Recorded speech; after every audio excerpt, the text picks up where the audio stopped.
কেউ দিনকে একটু নিজের চেয়ে বেশি বুঝে ফেলেছে। কি ঠিক বলছি তো? কিছু মানুষ রয়েছে যারা সত্য কথাকে শুনতে ভয় পায়। আমার যেটুকু মনে বলছে তারাই হয়তো এখানে উপস্থিত হয়নি। আবু বকর সিদ্দিক রাদিয়াল্লাহু তাআলা আনহু যখন গ্রাম ছাড়ার সিদ্ধান্ত নিয়ে যখন রাস্তা দিয়ে হাঁটছেন, জনৈক ব্যক্তি বললেন যে Abu Bakr, where are you going now? কোথায় যাচ্ছ আবু বকর? বলছে আমি গ্রাম ছেড়ে চলে যাবো, আর ভালো লাগে না, আল্লাহর ইবাদত করতে পারি না। তো বলছে ঠিক আছে, তোমাকে গ্রাম থেকে তাড়ানোর ব্যবস্থা করা হয়েছে, তুমি আসো, আমার জিম্মেদারিতে থাকো।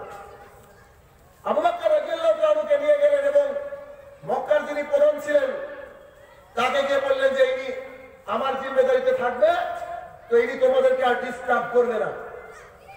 আবু বকর সিদ্দিক রাদিয়াল্লাহু তাআলা আনহু বাড়ির সাথে একটা মসজিদ তৈরি করলেন, যেখানে তিনি সকাল সন্ধ্যায় কোরআনুল কারীম তেলাওয়াত করতেন জোরে জোরে, আর মানুষ যে লাইন দিয়ে তা শুনতো।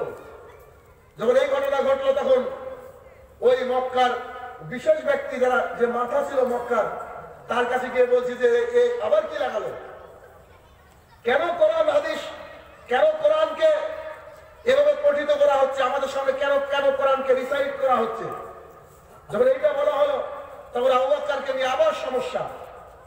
তার মানে তৎকালীন সময়ে আবু বকরের কোরআন শুনতে ভয় পেয়েছে এক শ্রেণীর কাফের বেঈমানরা, আর আজকের সময়ে বহু মুসলমানরা কোরআনুল কারীমের সঠিক অনুবাদ এবং সেই হাদিস শুনতে তাদের ভেতরে জ্বালা করে। আমার মনে হয় তাই যারা উপস্থিত হয়নি।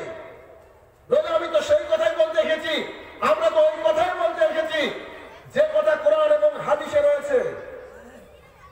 মানুষ শুনবে, মানবে, মূল্যায়ন করার চেষ্টা করবে, এটাই রীতি এবং নীতি হওয়া উচিত। আল্লাহ সুবহানাহু ওয়া তাআলা বলেন, ওই ব্যক্তি বুদ্ধিমান যে ব্যক্তি কোরআন এবং হাদিসের কথা শুনে, আলেম ওলামাদের কথা শুনে, বক্তাদের কথা শুনে, শোনার পরে যেটা তার ঠিক মনে হয়, কোরআন এবং হাদিসের সাথে মিলে যায়, সেই বাক্যটাকে সে আমল করে, he is the most intelligent person in the world. সেই ব্যক্তি হচ্ছে পৃথিবীর সবচেয়ে শিক্ষিত, সবচেয়ে ব্রেনি মেডিটেরিয়াস মানুষ। অথচ আমরা কোরআন শুনতে ভয় পাই, কি না কি বলে দেবে। রাসূল সাল্লাল্লাহু আলাইহি ওয়াসাল্লাম বলেন, কোন ব্যক্তি যদি আমার নামে একটা মিথ্যা কথা বলে, তার থাকার জায়গা জাহান্নাম। আপনি এলাকার বহু মসজিদে পরিদর্শন করেন, আপনার ইমাম সাহেব মিম্বরে দাঁড়িয়ে সালাম দেওয়ার পরে যে কথাগুলো বলে তার 80% মিথ্যা কথা বলে, না মিললে আপনি আমাকে ফোন নাম্বার নিয়ে গালি দেবেন। আপনার ইমাম সাহেব কথা শুরুতেই বলে, যাকে সৃষ্টি না করলে দুনিয়া সৃষ্টি হতো না, সেই দয়ার নবী মায়ার নবী মুহাম্মদ রাসূলুল্লাহ সাল্লাল্লাহু আলাইহি ওয়াসাল্লাম। যার হাদিস, মুহাম্মদ সাল্লাল্লাহু আলাইহি ওয়াসাল্লামকে সৃষ্টি না করলে দুনিয়া সৃষ্টি হতো না। আল্লাহ সুবহানাহু ওয়া তাআলা বলছেন, আমি মানুষকে সৃষ্টি করেছি আমার ইবাদত করার জন্য। মিথ্যার পর মিথ্যা, মিথ্যার পর মিথ্যা দিয়ে জাতিকে গোমরাহ করে চলেছে এক শ্রেণীর মানুষ, যার ফলস্বরূপ আমাদের এই সমস্যা, আমাদের এই ব্যথা, আমাদের এই বেদনা। তাই কিছু হক কথা বলার জন্য এসেছি, কেননা আমাদের জবানটাকে বেঁধে রেখেছেন আল্লাহ সুবহানাহু ওয়া তাআলা এই হাদিসের মাধ্যমে, যে একটা যদি কথা জাতির সামনে পেশ করা হয় আর ওটা যদি মুহাম্মদ সাল্লাল্লাহু আলাইহি ওয়াসাল্লামের না হয়, ওটা বাতিল। তার মানে কথা তো বাতিল হবে, ওই ব্যক্তির থাকার জায়গা হবে জাহান্নাম। সুতরাং কথা বলতে গেলে হিসাব করে মেপে কথা বলতে হবে, নইলে মহা বিপদে পড়ে যেতে হবে। আজকে যদি আমরা ওই হাদিসটাকে একটু খেয়াল করি, সহিহ বুখারীর প্রসিদ্ধ হাদিস, আন আনাস ইবনে মালিক সামি'তু রাসূলুল্লাহ সাল্লাল্লাহু আলাইহি ওয়াসাল্লাম قال ان من الاشاشات। আনাস রাদিয়াল্লাহু তাআলা বলেন, রাসূল সাল্লাল্লাহু আলাইহি ওয়াসাল্লাম কিয়ামতের বেশ কিছু লক্ষণ বলেছেন। তার মধ্যে প্রথম দুটো লক্ষণে তিনি বললেন, আইউল ফাইল, মানুষের বিবেক বুদ্ধিকে তুলে নেওয়া হবে, ওয়াকসারুল জাহাল, মূর্খতাকে বর্ষণ করা হবে। মানুষের বিবেক বুদ্ধিকে তুলে নেওয়া হবে এবং মূর্খতাকে বর্ষণ করা হবে। ওই জামানায় আমরা দাঁড়িয়ে আছি, আমাদের আজকে অধিকাংশ মানুষের বিবেক নেই। আমরা আজকে অধিকাংশ মানুষ সেই আল্লাহ সুবহানাহু ওয়া তাআলার ওই যে বিধান, আল্লাহ সুবহানাহু ওয়া তাআলার আনিত কোরআনুল কারীম যা ঐশী গ্রন্থ, সেই গ্রন্থের উপরে আমরা পড়াশোনা তো করি, কিন্তু ঈমান আমাদের নাই। এটা জরুরি, কোরআন এবং হাদিস আপনি আর আমি জানবো এবং মানবো। এটা জরুরি। কিন্তু আজকে এক শ্রেণীর আলেম ওলামার জন্য আমরা কথা বলতে পারি না। এক শ্রেণীর আলেম ওলামারা একে অপরের সাথে মারামারি। ওই যে রাসূল সাল্লাল্লাহু আলাইহি ওয়াসাল্লাম বলেন আইয়ুল ফাইল, মানুষের বিবেক তুলে নেওয়া হবে, মানুষের বিবেক তুলে নেওয়া হবে। যখন খ্রিস্টানরা ভুল ধরছে, যখন খ্রিস্টানরা ভুল ধরছে, ইহুদিরা ভুল ধরছে, কোরআনুল কারীমের মধ্যে ভুল রয়েছে, তখন আলেম যারা তথাকথিত মাদ্রাসায় পড়া আলেম, সেই সব আলেমরা নাকে সরষের তেল দিয়ে ঘুমাচ্ছে। তখন আল্লাহ সুবহানাহু ওয়া তাআলা ডক্টর জাকির নায়েক নামক নিয়ামতকে জাতির সামনে পেশ করে দিলেন এবং তিনি বুঝিয়ে দিলেন যে মুহাম্মদ সাল্লাল্লাহু আলাইহি ওয়াসাল্লাম যে বাণী বলে গিয়েছেন সেই বাণীটা প্রত্যেকটা 100% কারেক্ট, তোমাদের বাইবেলের মধ্যে ভুল রয়েছে। তখন আলেমরা ঘুমিয়ে আছে। আবার তারা আবার উল্টে ফতোয়া দিচ্ছে, ডক্টর জাকির নায়েক সে তো জেনারেল স্টাডি করেছে, সে তো অ্যারাবিক পড়েনি, সে কথা বলতে পারে না। মানে ও ভাবছে যে আমরা ইনকাম করে খাবো, মানুষকে মামু বানাবো। মামু বুঝেন কি? বাঙালিকে হাইকোর্ট দেখানোর মতো এতদিন যাবত বলে রেখেছে মানুষকে, দিন রাত মিথ্যা কথা বলে আপনার আলেম।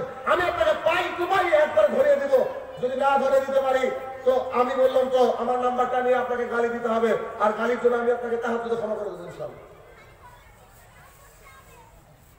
আজকে আলেমদের মধ্যে ইখতিলাফ রয়েছে, কঠিন ইখতিলাফ। আজকে আপনার কথার সাথে আমার কথা যদি একটু কন্ট্রাডিক্টরি হচ্ছে, মিল না হচ্ছে, তখন আপনি আমার শত্রু, আপনি আমার শত্রু। মুহাম্মদ সাল্লাল্লাহু আলাইহি ওয়াসাল্লাম এত সুন্দর মানুষ ছিলেন, মুহাম্মদ সাল্লাল্লাহু আলাইহি ওয়াসাল্লাম এত সুন্দর মানুষ ছিলেন, পৃথিবীর ইতিহাসে আর একজন মানুষ এত সুন্দর ছিলেন না, থাকবে না, আসবে না।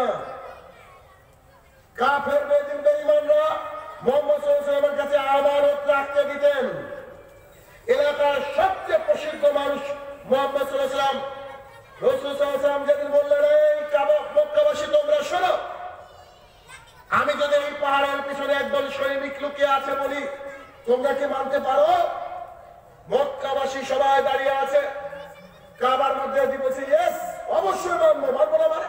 আরে আপনি তো সত্যবাদী, আপনি তো আলামিন, আপনি যা বলবেন অবশ্যই সত্য। মুহাম্মদ সাল্লাল্লাহু আলাইহি ওয়াসাল্লাম বলেন কুল লা ইলাহা ইল্লাল্লাহ তুফলিহুন, সবাই বলো লা ইলাহা ইল্লাল্লাহ, তাহলে তোমরা বেঁচে যাবে। এক সেকেন্ড আগে মুহাম্মদ সাল্লাল্লাহু আলাইহি ওয়াসাল্লামকে বলছে তুমি সত্যবাদী, তুমি আলামিন, তুমি যা বলবে আমরা সবাই মেনে নেব। এখন মুহাম্মদ সাল্লাল্লাহু আলাইহি ওয়াসাল্লাম একটা বাক্য বলেছে, হাত বুকের উপরে বাঁধতে হবে, নাভির নিচে নয়, এ কথা বলেনি। সুদ খাওয়া যাবে কি যাবে না কথা বলেনি। বউ পর্দায় থাকবে কি থাকবে না কথা বলেনি। খালি এই কথা বলেছে কুল লা ইলাহা ইল্লাল্লাহ, তোমরা যদি লা ইলাহা ইল্লাল্লাহ বলো তোমরা বেঁচে যাবে। যেই এই কথা বলেছে, আরে নিজের কাকা, নিজের চাচা, নাম বলেন আবু লাহাব, নিজের চাচা বলছে বাপরে বাপ, তো চারদিখানি বলবে না, একে এখনই হত্যা করা হোক, নইলে গ্রাম ছাড়া করা হোক। সবচেয়ে ভালো মানুষ, সবচেয়ে ভালো মানুষ, কোন ক্যারেক্টারের মধ্যে কালিমা নাই, এলাকার সবচেয়ে বিশ্বস্ত মানুষ, আলামিন, যার কাছে মানুষ আমানত রাখে, কিচ্ছু বলেনি, খালি বলেছে লা ইলাহা ইল্লাল্লাহ বলো, তাহলে কি হবে? তোমরা বেঁচে যাবে, তোমরা বেঁচে যাবে। এই কথা বললে মুহাম্মদ সাল্লাল্লাহু আলাইহি ওয়াসাল্লাম, মুহাম্মদ সাল্লাল্লাহু আলাইহি ওয়াসাল্লামকে গান সাপ করে ছেড়েছেন। এর নাম হচ্ছে জাহেল। ওই জাহেল বর্তমানে রয়েছে, ওই রকম জাহেল, হাজার হাজার জাহেল আপনার আমার আশেপাশে রয়েছে, লক্ষ লক্ষ জাহেল আপনার আমার আশেপাশে রয়েছে। ছেলে যখন ভূমিষ্ঠ হবে, ছেলের জন্য বাবার কি কর্তব্য রয়েছে? লুকমান হাকিম ছেলেকে বলছে ইয়া বুনাইয়া, হে আমার কলিজার টুকরা, কলিজার টুকরা বলে ছেলেকে সম্বোধন করে লুকমান হাকিম বলছে, বেটা আমি যে বাক্যটা বলবো মনোযোগ দিয়ে শোনো, লা তুশরিক বিল্লাহ, আল্লাহর সাথে কাউকে শরীক করো না, ইন্না শিরকা লাযুলমুন আযীম, শিরক হচ্ছে সবচেয়ে মহা অত্যাচার, বিশাল বড় অত্যাচার। খবরদার বেটা, তুমি খবরদার ভুল করে শিরক করো না। ছেলেকে শুরুতে শিখাতে হবে, শিরক করা যাবে না। জি হুজুর, শিরক কাকে বলে? আমার ভাষা একটা সংজ্ঞা আপনাকে দিয়ে আমি, 2 লক্ষ টাকা জোগাড় করলেন, আজীবন মনে রাখবেন এই শাহিনুর রহমানের এই সংজ্ঞাটা। 2 লক্ষ টাকা জোগাড় করেছেন, মুহাম্মদ সাল্লাল্লাহু আলাইহি ওয়াসাল্লামের একটা হাদিস আপনার চোখের সামনে চলে আসলো। রাসূল সাল্লাল্লাহু আলাইহি ওয়াসাল্লাম বলেন যে ব্যক্তি হজ করলো আর তার হজ যদি আল্লাহর দরবারে কবুল হয়ে যায়, তো সেই ব্যক্তি আর এখনই একটা বাচ্চা জন্ম নিল, বোধ আর সেম দুজনই সমান। ভাষা বুঝেননি? মায়ের পেট থেকে এখন একটা বাচ্চা জন্ম নিল, ওর কি কোনো পাপ আছে? পাপ আছে? জিরা পাপ নেই। মুহাম্মদ সাল্লাল্লাহু আলাইহি ওয়াসাল্লাম বলেন কারোর হজ যদি আল্লাহর দরবারে কবুল হয়ে যায়, ওই ব্যক্তি মাসুম বাচ্চার মতো হয়ে যায়। ক্লিয়ার না কথা? এবার আপনি 2 লক্ষ টাকা অনেক কষ্ট করে জোগাড় করলেন, জোগাড় করার পরে সৌদি আরব চলে গেলেন, হজ করলেন, আল্লাহ সুবহানাহু ওয়া তাআলা আপনার হজকে কবুল করে নিলেন। এবার আপনি বাড়িতে আসছেন, আস্তে আস্তে কলকাতার পরে যখন আসছেন, তো চট করে 3-4 জন একটা জোয়ান মানে ইয়াং ছেলেদের একটা গ্রুপ রাস্তা দাঁড়িয়ে পড়েছে। দাঁড়িয়ে পড়ে বলছে, হুজুর কোথা থেকে আসছেন? আসসালামু আলাইকুম। ওয়ালাইকুম সালাম। বেটা হজ করতে গিয়েছিলাম সৌদি আরবে। তো হুজুর এই যে সামনে মাসের 13 তারিখে আমাদের এখানে ওরস, আমাদের যে মাজার রয়েছে মাজারে ওরস হবে হুজুর, তো হুজুর কিছু টাকা চাঁদা দিয়ে যান, আপনি তো হজ করে আসলেন। এখন হুজুর পকেট হাতে দেখছে টাকা পয়সা নাই, 2 টাকার একটা অচল কয়েন পড়ে আছে। কত পড়ে আছে? 2 টাকা। এখন কিছু হয় না, ভিখারিরাও ডিনাই করে। 2 টাকার একটা কয়েন পড়ে আছে। তো হুজুর বলছে, বেটা টাকা তো সব শেষ, বাড়ির থেকে আমাকে গাড়িতে নিতে এসেছে। আচ্ছা এই যে 2 টাকার একটা কয়েন রয়েছে, এটা রাখো তো। যে কয়েন হাতে দিয়েছে, 2 লক্ষ টাকা লস, আবার যেতে হবে। ও এখন মুসলমান না। ভাষা বুঝেননি? এটা হচ্ছে শিরক। শিরক মানে এই যে মোবাইল, এখানে একটা অপশন রয়েছে, ওই অপশনে গিয়ে যদি ফরম্যাট মারেন কিছু থাকবে। কেউ যদি মাজারে গিয়ে একবার সেজদা দেয়, জীবনে যা পড়েছে তাহাজ্জুদ পড়েছে সব বাতিল। এটা হচ্ছে শিরক। বিশাল একটা বিল্ডিং তৈরি করলেন আর নিচে একটা বোমা সেট করলেন, টাইম বোমে সুইচে হাত পড়ে যাওয়া মানে হচ্ছে শিরক, বিল্ডিং শেষ। শিরক মানে সরাসরি মুহাম্মদ সাল্লাল্লাহু আলাইহি ওয়াসাল্লাম আল্লাহ সুবহানাহু ওয়া তাআলাকে অপমান করা হয়। গোটা পৃথিবী জুড়ে পাপ করেছেন, আল্লাহ সুবহানাহু ওয়া তাআলা বলেন তুমি যদি গোটা পৃথিবী পূর্ণ করে ভালো পাপে, আমি তোমাকে নেকি দেওয়ার জন্য রেডি, কিন্তু তোমার পাপের মধ্যে যদি শিরক থাকে তা আমি তোমাকে ক্ষমা করব না। আল্লাহ বলছেন, আল্লাহ বলছেন, আল্লাহ বলছেন আবুদুল্লাহ, আমার ইবাদত করো, ওয়ালা তুশরিকা বি শাইয়া, খবরদার আমার সাথে কাউকে শরীক করো না। আপনার এত বড় কালেজা, আপনি বাড়িতে ঝাঁটা টাঙিয়ে রেখেছেন, আপনাদের কি বিপদ যাবে? আরে আপনি তো হিন্দু চেয়েও খারাপ। যে লোকটা জীবিত রয়েছে তার সামনে গিয়ে আপনি সাহায্য চাইবেন, দুনিয়াবি কোনো সাহায্য চাইতেই পারেন। যে কবরের মধ্যে আছে কিনা সন্দেহ, তার কাছে গিয়ে কিসের সন্তান চাইছেন? আছে না? আমরা মানুষ না, আল্লাহ বলেছেন এরা হচ্ছে পশু, বালহুম আদাল, পশুর চেয়ে নিকৃষ্ট। দলিল। আচ্ছা মাজারে দেখবেন আমরা আমাদের মতো মানুষই যাই, তাই না? মুসলমান যায়, হিন্দু যায়, খ্রিস্টান যায়, যাই তো। কেন? বাবা আমার সন্তান নেই, সন্তান দাও, তাই না? কি যাই তো নাকি? কোন কুকুর কোনোদিন বাজারে গিয়েছে? তার তো বড় সন্তানের অভাব নেই, রাস্তাঘাটে চলা যায়। কোন কুকুর গিয়ে বলছে নাকি যাই হোক চাইল্ড খেলে গিভ মি সাম চাইল্ড? কুকুর ইংরেজি বলছে যে আমার সন্তান নেই, তুমি কি সন্তান দিতে পারো? আজকে কুকুরও বুঝে নেই, কুকুরও বুঝে না। কিন্তু আমরা মানুষকে বোঝাতে অক্ষম। রাসূল সাল্লাল্লাহু আলাইহি ওয়াসাল্লাম যে মাত্র বললেন, শোনো মক্কাবাসী, লা ইলাহা ইল্লাল্লাহ বলে দাও, তাহলে তোমরা বেঁচে যাবে। মক্কাবাসী ইন্টেলিজেন্স ছিল, তারা বলছে আরে বাপরে বাপ, লা ইলাহা ইল্লাল্লাহ বলা মানে লাত, মানাত, উজ্জা, হুবল, 360 খানা মূর্তি সব বাতিল। এক আল্লাহকে মেনে নিতে হবে। তাকে নাকি দেখাও যায় না, তাকে মানবো বলে? আরে আমার সাথে নগদ বসে আছে হুবল, আমার সাথে নগদ বসে আছে উজ্জা, তাকে না মেনে আমি নাকি আল্লাহকে মানবো, নাকি দেখা যায় না? বলে কি গো? এই কথা অজ্ঞ লোক বলেছিল, জাহালাতের জামানার লোক বলেছিল, আর এই জামানার শিক্ষিত কম্পিউটারে অ্যান্ড্রয়েডের জামানার লোক এসে বলছে আরে বাবাও সন্তান দিতে পারে, আবার আল্লাহ পারে। নাউযুবিল্লাহ মিন যালিক। বাবাও সন্তান দিতে পারে। বাবা কত বিপদ আছে দেখ, ওই তো বিপদে রয়েছে।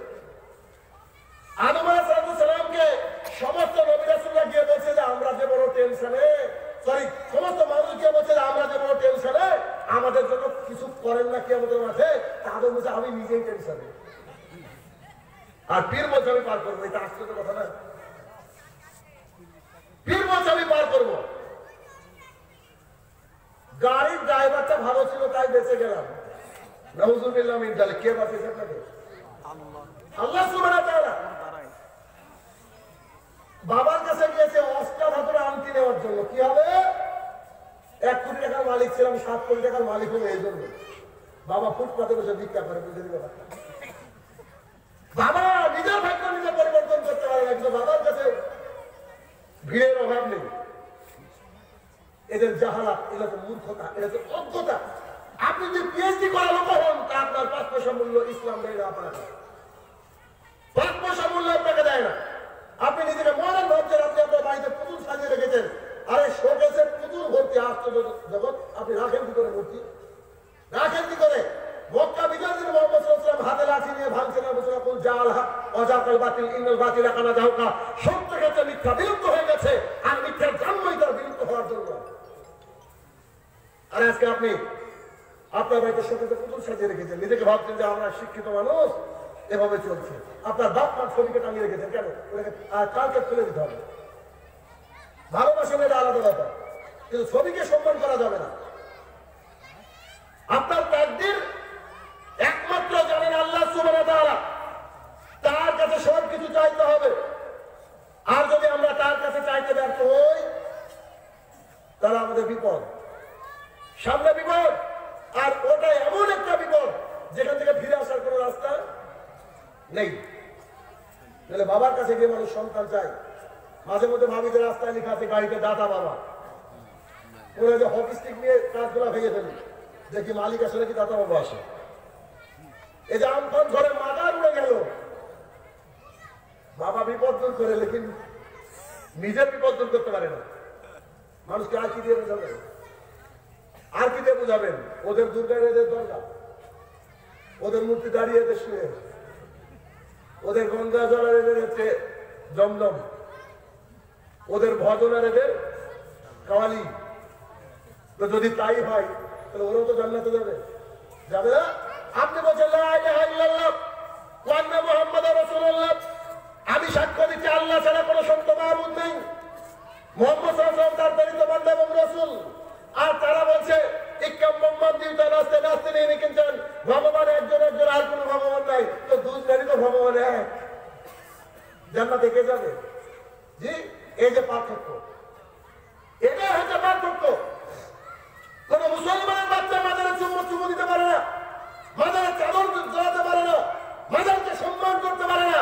মাজারে যে ব্যক্তি রয়েছে, ওই ব্যক্তির জন্য দিন রাত আপনি দোয়া করেন, ওই ব্যক্তির জন্য দিন রাত দোয়া করেন, ওর কিছু দেওয়ার ক্ষমতা নাই, ওর কিছু দেওয়ার ক্ষমতা নাই। দেখেন জাহালাত, অজ্ঞতা আমাদের সমাজ থেকে ধ্বংস করে দিয়েছে। অথচ নিজেকে আমরা মুসলমান ভাবি, এখনো মুসলমান ভাবি। উযু ভাঙার কারণ জানেন আপনি, কিন্তু আপনি ইমান ভাঙার কারণ এখনো শিখেননি। ইমান ভাঙার কারণ আপনাকে জানতে হবে। বলছিলাম আমরা চারিদিক দিয়ে বিপদে। এক তো আলেম ওলামার বিপদ, এই এক ফতোয়া দিচ্ছে, ও আর এক ফতোয়া দিচ্ছে, সাধারণ পাবলিক বসে যার নামাজি করবে, কার কথা শুনবো রে? এই এত বড় বড় দাঁড়িয়ে লোক সহ্য করতে হবে। আজকে যত যুবক বসে আছে, কোন কেউ বলবে না যে আমি অনেক বড় আলেমের কাছ থেকে ফতোয়া পেয়ে বক্তৃতা পেয়ে পরিবর্তন হয়েছি। আলহামদুলিল্লাহ, এসব যুবকরা ডক্টর জাকির নায়কের মতো জেনারেল স্টাডিজ যেসব আলেম রয়েছে, তাদের মাধ্যমে উদ্ভূত হয়ে তারা মুখে দাঁড়িয়ে রেখেছে, টাকুর উপরে প্যান্ট, 5 ওয়াক্ত সালাত আদায় করে, আর ও 40 বছর ধরে বুখারী পড়ায়। ও জানে না যে আমি জোরে বলার হাদিস কোথায় আছে। ও কত বড় কথা বলে। মুহাম্মদ সাল্লাল্লাহু আলাইহি ওয়াসাল্লাম বলছেন যে শোনো, মসজিদে ঢোকার পরে নামাজ না পড়ে বসলে ওকে বেয়াদব বলা হয়, আর ওর বসাকে আদব মনে করে, বসাকে আদব মনে করে। পরিস্থিতি কত ভয়াবহ, পরিস্থিতি কত ভয়াবহ, বিপদ চারিদিকে আসছে। তবে আমাদের এখন এক হওয়ার সময় এসেছে, কিন্তু আলেমদের যে অবস্থা, এক একটা আলেম হিংসায় পরিপূর্ণ। তারা বুক ফুলিয়ে শিরক বিদআতের কথা বলে না, তারা কি বলে সমাজে ফেতনা ছড়িয়ে লাভ আছে কি মানে গোলালু কিনছি গোলালু সব তরকারির সাথে ঠিক আর কোনো স্বতন্ত্রতা নাই আচ্ছা খাবারের পরে মিষ্টি খাওয়া শুন না তাই না বলেন তাই না শুনেছেন তো এই কথাটা হ্যাঁ দিনের দাওয়াত থেকে মার খাওয়া শুন না শুনেন না আদম আলাইহিস সালাম থেকে শুরু করে মুহাম্মদ সাল্লাল্লাহু আলাইহি ওয়াসাল্লাম পর্যন্ত একজন নবী রাসূল দেখান জাতি তাদেরকে সুন্দর করে মেনে নিয়েছে বুঝলেন কথা নূহ আলাইহিস সালাম 950 বছর দাওয়াত দিয়েছেন তো বলছে আমাকে গলায় গামছা বেঁধে লোক টেনে বেড়াতে আমার দিকে থুতু নিক্ষেপ করতো মানুষ আমি বলতাম আল্লাহ আযাবের জন্য রেডি হওয়া আমি নবী তোকে হাত করে তুই নবী এরকম করেছে নূহ আলাইহিস সালামকে মুহাম্মদ সাল্লাল্লাহু আলাইহি ওয়াসাল্লাম আমি কাবা যখন তোয়াফ করতাম তো আমাকে থুতু দেওয়ার জন্য মানুষ থাকতো তায়েফের ময়দানে গিয়েছিলাম আমাকে যুবক ছেলেদেরকে লেলিয়ে দেওয়া হতো পাথর মারার জন্য আমি যখন ঘরে শুয়ে থাকতাম আমাকে হত্যা করার প্ল্যান করা হতো পৃথিবীর সর্বশ্রেষ্ঠ মানুষটাকে আর আলেম এত রমরমা বাজার মানে ডাল মে কুছ কালা হ্যাঁ ভিতরে তো কিছু আছে জীবন কত বিপদে এই জন্যই ওদের কন্ট্যাক্ট করে জালসা করে দিন রাত ফিল্ডে বলে আসছে কন্ট্যাক্ট করে যে জালসা করে তার জালসা করে যাবে না এবার আলেমদের মাথা আগে হাত দিয়েছে কোথায় ব্যবসা বন্ধ হয়ে যাচ্ছে বিনা পুঁজির ব্যবসা মানুষের সামনে জাতির সামনে তারা দীর্ঘদিন যাবত করে আসছে মানুষ চোখ মুখ খুলে নিয়ে আজকে কম্পিউটার রেখে ইন্টারনেট রেখে যখন মানুষ দেখতে পাচ্ছে হাদিসে কি বলছে কোরআনে কি বলছে এখন যখন তাদের পর্দা ফাঁস হচ্ছে তারা বলছে তারা তো মাদ্রাসায় পড়েনি কি করে আলেম তো আবু বকর আলেম না বুঝলেন আবু বকর রাদিয়াল্লাহু আনহু কোন মাদ্রাসায় পড়েছেন আমি সেদিন লিখেছিলাম হয়তো বিলাল রাদিয়াল্লাহু আনহু থাকলে এই জামানায় সিনকে সিন বলতেন হয়তো আমাদের জামানায় আলেম ফতোয়া দিতেন বিলাল তোমার আযান দিয়ে হবে না তোমার শুদ্ধ নাই উচ্চারণ বলতেন আলেম শুধু কোরআনের পিছনে পড়ে আছে কি করে মানে কি করে সুন্দর করে তেলাওয়াত করা যায় ইমাম সাহেব তেলাওয়াত করছে ফাওয়াইলুল লিল মুসাল্লিন আল্লাযীনা হুম আন সালাতিহিম সাহুন আসলে কিছু ইমাম জি টুপি আছে দাড়ি ঠিক করছে কলার ঠিক আছে কিনা ওটা এখন দেখতে আসবে না বুঝলেন ও তো মেয়ে মানুষ ওটা দেখতে আসবে তো এভাবে একবার টুপি আছে দাড়ি আছে এইসবগুলো ঠিক করছে কি করছে জানেন ওই সব মুসল্লিদের জন্য জাহান্নাম যারা নামাজে খুশু খুজু মেনটেন করে না ওই সব মুসল্লিদের জন্য জাহান্নাম যারা নামাজের সময় দাড়ি নাড়ে টুপি নাড়ে সবকিছু দিক ওদিক করে খুব কষ্ট হয় তাদের জন্য ওই যে হিন্দু লোকটা ও মন্দিরে বসে পুজো করছে পুজো করার সময় দুর্গা পুজোকে বেল আর ওই গঙ্গা জল এবং মাছের বলছে অন্ধকার মাপা বিশান্তি অসম্ভতি উপাসতে এর অর্থ হচ্ছে ওই সব লোক আরো বেশি অন্ধকার ঢুকে যাচ্ছে যারা বানিয়ে পুজো করে তারা অন্ধকারে ঢুকে যাচ্ছে আর এই আলেমরা কি করছে 350 টাকা পান নিয়ে তো আমি তাড়াতাড়ি নামাজের পরই পান লাগবে এবার নামাজে দাঁড়িয়ে গিয়েছে ইয়া আইয়ুহাল্লাযীনা আমানু ইন্নামাল খামরু ওয়াল মাইসিরু ওয়াল আনসাবু ওয়াল আসলামু রিজসুম মিন আমালি শাইতান ফাজতানিবু লাআল্লাকুম তুফলিহুন সূরা মাইদা 5 আয়াত নম্বর 90 মানে কি মানে হচ্ছে নিশ্চয়ই পান বিড়ি দরকার গুড় সিগারেট এগুলো হচ্ছে শয়তান নাপাক পেশাব পায়খানা এখান থেকে দূরে থাকো 350 টাকা হুজুর কথা দিয়েছে খবরদার খাওয়ার সময় সালাম দিবেন না দিন রাত 24 ঘন্টা পান হুজুরের মুখে কখন সালাম দিবেন হুজুরের ফতোয়ায় হুজুরি বলটাও এমন পরিস্থিতি বর্তমান সময় রয়েছে তারপরে আমরা একটু করতে চাই না আমরা চাই একতা সংঘবদ্ধ হতে নইলে কিন্তু আমাদের ভাগ্য খুব খারাপ আছে আগামী দিনে একজন মুসলমানকে মারলে আরেকজন মুসলমান হাসে সাহাবীদের ইখতিলাফ দেখেন সাহাবীদের জমানে এত ইখতিলাফ ছিল তারপরে একে অপরের জন্য জীবন দেওয়ার জন্য প্রস্তুত ছিল একজন সাহাবী তার স্ত্রীকে মুহাম্মদ সাল্লাল্লাহু আলাইহি ওয়াসাল্লাম বলেছে আমার স্বামীর বিরুদ্ধে 3খানা অভিযোগ আছে তো কি অভিযোগ এক আমাকে নফল রোজা করতে দেয় না 2 আমাকে নফল নামাজ পড়তে দেয় না 3 ফজরের নামাজে কোন দিন যায় না এরকম স্ত্রী আছে না কারো এরকম স্ত্রী নাই তুমিও ঘুমাও আমিও ঘুমাই বিয়ের কোনো প্রবলেম আছে এরা যে বর্তমান পরিস্থিতি আয়েশা তো বিয়ে করেনি ক্যাটরিনা বিয়ে করেছে এই তো শোনা দিনদারি তো দেখতে হবে না। তো মোহাম্মদ সাল্লাল্লাহু আলাইহি ওয়াসাল্লামকে যখন বলা হলো তখন তিনি বলেন আচ্ছা ঠিক আছে পেশ করো, নিয়ে আসো তোমার স্বামীকে। হ্যাঁ শোনো, তোমার স্ত্রী তিনটি অভিযোগ করেছে, কথা কি সত্য? জিয়া রাসূল কি বলেছে? তুমি তাকে নফল রোজা করতে দাও না, নফল নামাজ পড়তে দাও না। তো এ দুটো ব্যাপারে বলো তো। তো আল্লাহ রাসূল আমি ইয়াং, ও সারাদিন রোজা করবে আমি চাই না, আর ও কতক্ষণ নামাজ পড়বে নফল, আরে আমি তো সহ্য হয় না, আমি সবসময় তাকে জড়িয়ে থাকতে চাই, মানে আমি তাকে সবসময় কাছে রাখতে চাই।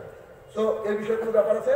মোহাম্মদ সাল্লাল্লাহু আলাইহি ওয়াসাল্লামের কাছে ওকে স্বামীর অনুমতি ছাড়া কেউ নফল সালাত আদায় করতে পারে না, স্বামীর অনুমতি ছাড়া কেউ নফল রোজা রাখতে পারে না। তো যে ফজরটা বলো, তো যে সারাদিন খুব কাজ করি, গরিব মানুষ তো খুব ক্লান্ত থাকি, প্রত্যেকদিন রাত্রিবেলা নিয়াত করে শুই, কিন্তু ফজরে চালা পায় না, কি করবো বলেন? তো যে ঠিক আছে যখন চালা পাবো তখন সালাত আদায় করো, ওটা ওই সাহাবীদের জন্য, আপনাদের জন্য না। ফেসবুক গুটিয়ে ফজরে উঠতে পারবেন না, ওরা গুলো ভাগে খারাপ আছে।